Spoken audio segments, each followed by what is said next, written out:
बहारों की मंजिल हो खुशियों का डेरा, मुबारक हो नए साल का हर सवेरा। नए साल की बहुत सारी शुभकामनाएं आप सबको।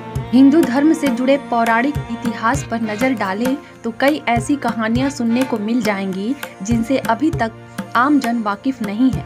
विस्तृत इतिहास होने की वजह से कुछ घटनाएं छूट जाती हैं, कुछ को नजरअंदाज कर दी जाती है। इन्हीं कहानियों में से एक है सृष्टि के रचयिता ब्रह्मा का अपनी ही बेटी के साथ विवाह करने की घटना।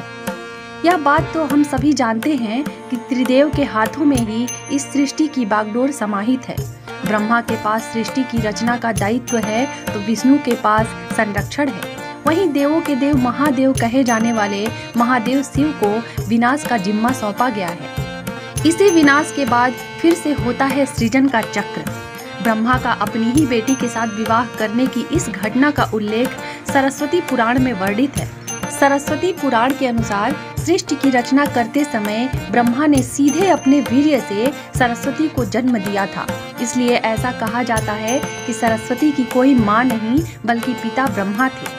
सरस्वती को विद्या की देवी कहा जाता है, लेकिन विद्या की यह देवी बेहद खूबसूरत और आकर्षक थी कि स्वयं ब्रह्मा भी सरस्वती के आकर्षण से खुद को बचाकर नहीं रख पाए और उन्हें अपनी अर्धांगिनी बनाने का विचार करने लगे। सरस्वती ने अपने पिता की यह मनोभावना को भांपकर उनसे बचने के लिए चारों दिशाओं में छुपने का प्रयत्न किया, लेकिन उनका हर प्रयत्न बेकार साबित हुआ। इसलिए विवश होकर उन्हें अपने पिता के साथ विवाह करना पड़ा। ब्रह्मा और सरस्वती करीब 100 वर्षों तक एक जंगल में पति पत्नी की तरह रहे। इन्हीं दोनों का एक पुत्र भी हुआ जिनका नाम रखा गया स्वयंभू मनु। इसके पलट मत्स्य पुराण के अनुसार ब्रह्मा के 5 सिर थे।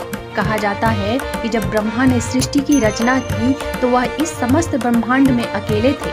ऐसे में उन्होंने अपने मुख से सरस्वती, सांध्य, ब्राह्मी को उत्पन्न किया।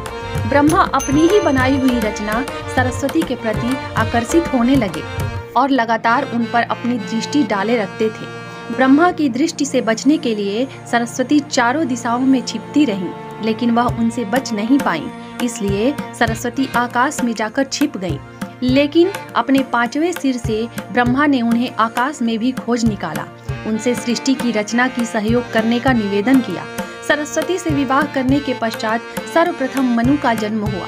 ब्रह्मा और सरस्वती की यह संतान मनु को पृथ्वी पर जन्म लेने वाला पहला मानव कहा जाता है।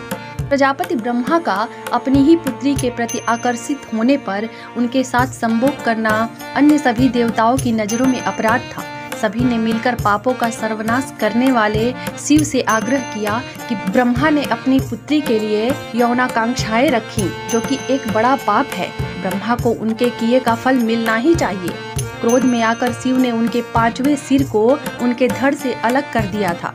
शिव पुराण के अनुसार ब्रह्मा के सर्वप्रथम 5 सिर थे, लेकिन जब अपने 5वें मुख से उन्होंने सरस्वती, जो कि उनकी पुत्री थी, को उनके साथ संभोग करने के लिए कहा तो क्रोधवश सरस्वती ने उनसे कहा कि तुम्हारा यह मुंह हमेशा अपवित्र बातें ही करता है, जिसकी वजह से आप भी विपरीत ही सोचते हैं।